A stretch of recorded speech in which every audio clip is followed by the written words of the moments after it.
Bab yang terakhir yaitu bab 5 mengenai suri tauladan 4 imam madhab fikih.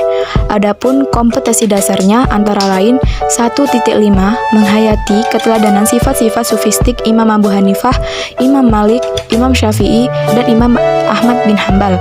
2.5 mengamalkan sikap takwa, waro, zuhud, sabar, dan ikhlas yang mencerminkan sifat-sifat kesufian Imam Abu Hanifah, Imam Malik, Imam Syafi'i, dan Imam Ahmad bin Hambal. 3.5 mengevaluasi kisah kesufian Imam Abu Hanifah, Imam Malik, Imam Syafi'i, dan Imam Ahmad bin Hambal. 4.5 menilai kisah kesufian Imam Abu Hanifah, Imam Malik, Imam Syafi'i, dan Imam Ahmad bin Hambal dalam kehidupan sehari-hari untuk teladan kehidupan sehari-hari. Adapun indikatornya antara lain 1.4.1 meyakini sifat-sifat sufistik dari sufistik Imam Abu Hanifah, Imam Malik, Imam Syafi'i, dan Imam Ahmad bin Hambal. 2.4.1 berakhlak mulia sebagai teladan dari sifat sufistik dari 4 imam mazhab fikih. 2.4.2 membiasakan berakhlak mulia sebagai teladan dari sifat sufistik dari 4 imam mazhab fikih. 3.4.1 memperjelas kisah-kisah sufistik dari 4 imam mazhab fikih. 4.4.1 menyajikan ragam sikap dan sifat sufistik dari 4 imam mazhab fikih. 4.4.2 mengatasi masalah dengan bersuri tauladan pada sikap dan sifat sufistik dari 4 imam mazhab fikih. Yang pertama, Imam Abu Hanifah. 1. Biografi Imam Abu Hanifah. Nu'man bin Thabit bin Marzuban atau Abu Hanifah lahir di kota Kufah pada tahun 80 Hijriah atau 699 Hijriah dan wafat di kota Baghdad pada tahun 150 Hijriah atau 767 Masehi. Beliau tumbuh di dalam keluarga yang soleh dan kaya. Ayahnya, Thabit, merupakan seorang pedagang sutra yang masuk Islam masa pemerintahan Khulafaur Rasyidin. Sejak kecil, beliau sudah hafal Al-Quran dan menghabiskan waktunya untuk terus-menerus mengulangi hafalan agar tidak lupa. Pada bulan Ramadan, Abu Hanifah bahkan bisa menghatamkan Al-Quran berkali-kali. Abu Hanifah hidup dalam 2 kekuasaan Umayyah selama 5 tahun dan 18 tahun dengan Abbasiyah.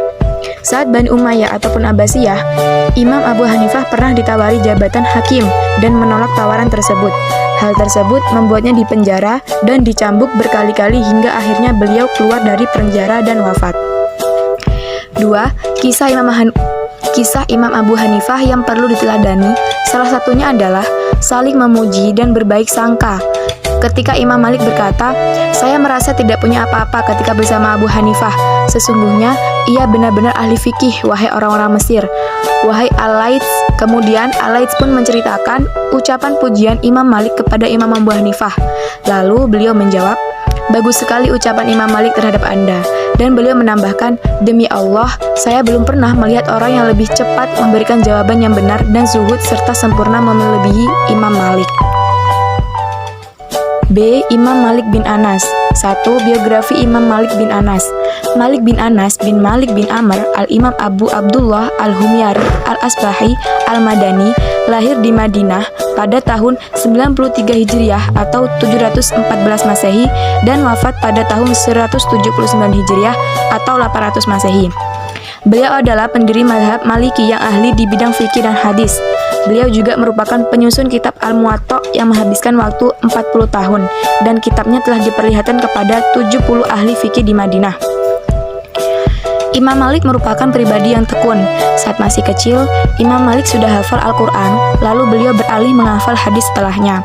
Selain menghafal, Imam Malik juga rajin belajar ilmu fikih. Dengan ketekunan tersebut menjadikan beliau pribadi yang berpengetahuan luas. Ulama besar seperti Imam Abu Hanifah dan Imam Syafi'i pernah menimba ilmu dan belajar kepada beliau.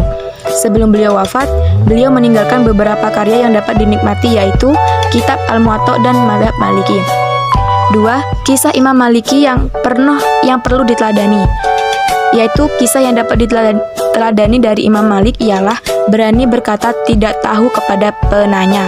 Hal ini penting karena sebagai seorang yang berpengetahuan terkadang sulit atau bahkan gengsi untuk mengatakan tidak tahu. Sebuah riwayat dari Ibnu Mahdi menyatakan bahwa ada seorang lelaki bertanya kepada Imam Malik tentang sebuah masalah. Imam Malik menjawab, "La uhsinuha, aku tidak mengerti masalah itu dengan baik." Lalu lelaki itu berkata lagi, "Aku telah melakukan perjalanan jauh untuk bertanya kepadamu tentang masalah ini." Imam Malik lalu berkata kepadanya, ketika kau kembali ke tempat tinggalmu, kabarkan pada masyarakat di sana bahwa aku berkata kepadamu bahwa aku tidak mengerti dengan baik masalah tersebut. C. Imam Syafi'i.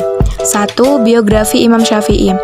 Abu Abdullah Muhammad bin Idris Asy-Syafi'i atau Muhammad bin Idris Asy-Syafi'i atau biasa disebut dengan Imam Syafi'i adalah seorang mufti besar Sunni Islam dan juga pendiri mazhab Syafi'i.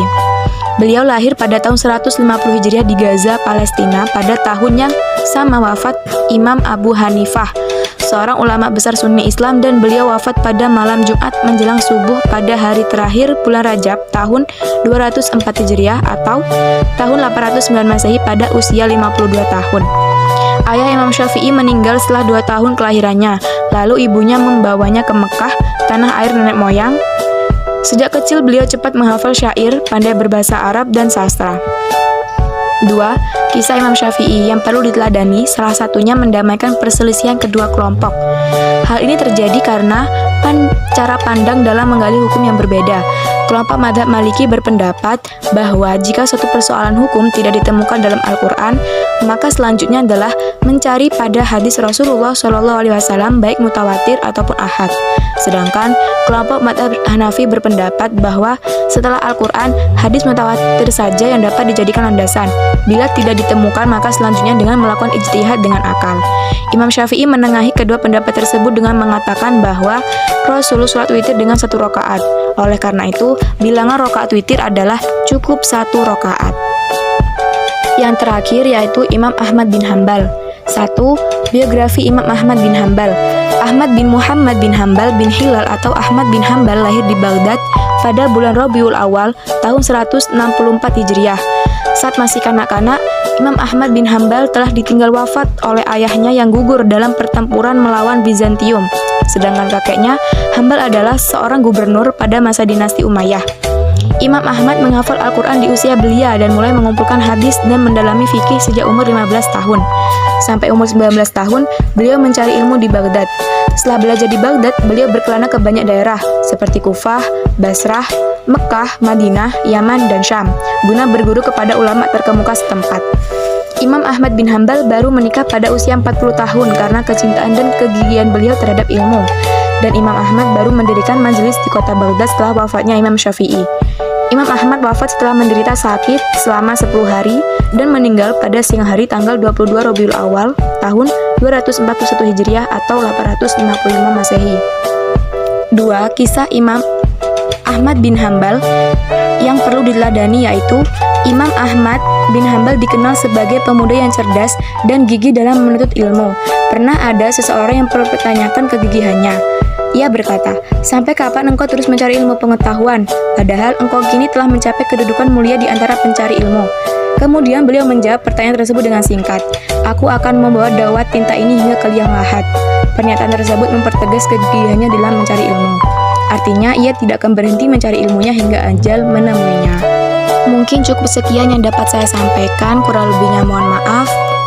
Terima kasih.